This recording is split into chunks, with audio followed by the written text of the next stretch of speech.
Hi everyone, doctor जय Mehta again. आज का जो हमारा एपिसोड है इसमें हम फॉलिकल स्टडी को लेके बात करेंगे।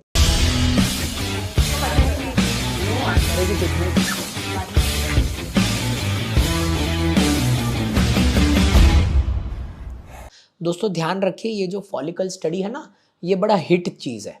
जो लोग नेचुरली प्रेग्नेंट होने के लिए कोशिश करते हैं और 2-3 महीना ट्राई करने के बाद में अगर नेचुरली प्रेग्नेंट नहीं हो पाते कोई भी कारण के वजह से, ऑलराइट, तो सबसे पहला उनके माइंड में यही आता है कि चलो यार, मैंने मेरे दोस्त के पास से सुना है तो मैं डॉक्टर के पास जाती हूँ और मैं फॉलिकल स्टडी करवा लेती हूँ।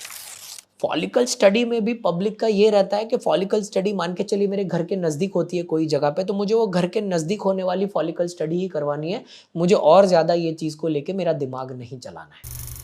वेरी गुड दोस्तों, ध्यान रखिए, how to calculate your fertile window without follicle study. ये तो जब किसी के पीरियड रेगुलर रहते हैं इसके बारे में हमने आपको बता ही दिया है हमारे वीडियोस में। इरेगुलर साइकिल्स में, ओबेसिटी में, मोटापे में, पॉलीसिस्टिक ओवेरियन सिंड्रोम में आपको फॉलिकल स्टडी करवानी चाहिए, क्योंकि वो आपको हेल्प करेगा एग्जैक्ट ओवुलेशन का डेट पता करने के लिए। जब कभी भी ना दोस्तों ये पीरियड का दूसरा तीसरा दिन रहता है तब बहुत छोटे छोटे फॉलिकल्स दिखते हैं। फिर नेचुरली अगर आप देखोगे तो 11वें 12वें दिन तक एक फॉलिकल बन जाता है डोमिनेंट फॉलिकल। ये डोमिनेंट फॉलिकल का विड्थ डायमेंशन होना चाहिए अप्रोक्सीमेटली 18 से 22-21 मिलीमीटर के आसपास। ये हम बोलते हैं बहुत अच्छा फॉलिकल है। ये फॉलिकल में अच्छा एग होने का, अच्छा एंडोमेट्रियम बनाने का और रप्चर होने का सबसे बेस्ट चांस है नेचुरली। ये आपको सबसे बेस्ट प्रेगनेंसी का चांस देता है।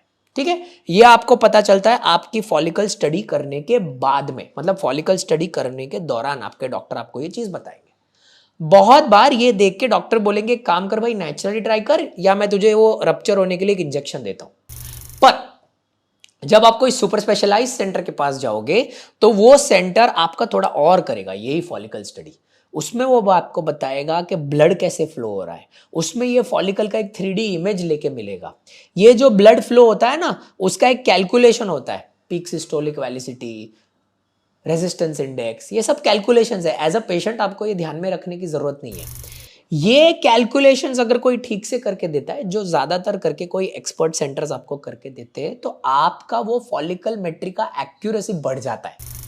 जब कभी भी कोई भी पेशेंट की ये पूरे चीज की एक्यूरेसी बढ़ जाती है ना दोस्तों, तो उसका टाइम टू प्रेगनेंसी कम हो जाता है। मतलब मान के चलिए अगर कोई पेशेंट है जो अप्रोक्सीमेटली 9 महीने में प्रेग्नेंट होने वाला है फॉलिकल स्टडी करके, शायद वो 3 से 4 महीने में प्रेग्नेंट हो जाए, अगर कोई डॉक्टर उसको एकदम एक्यूरेटली फॉलिकल स्टडी करके बताता है कि भाई ये तेरा एग्जैक्ट विंडो है, इस विंडो में तू ट्राई कर, इस विंडो में तू ट्राई करेगा तो तेरे को आउटकम सबसे ज्यादा है।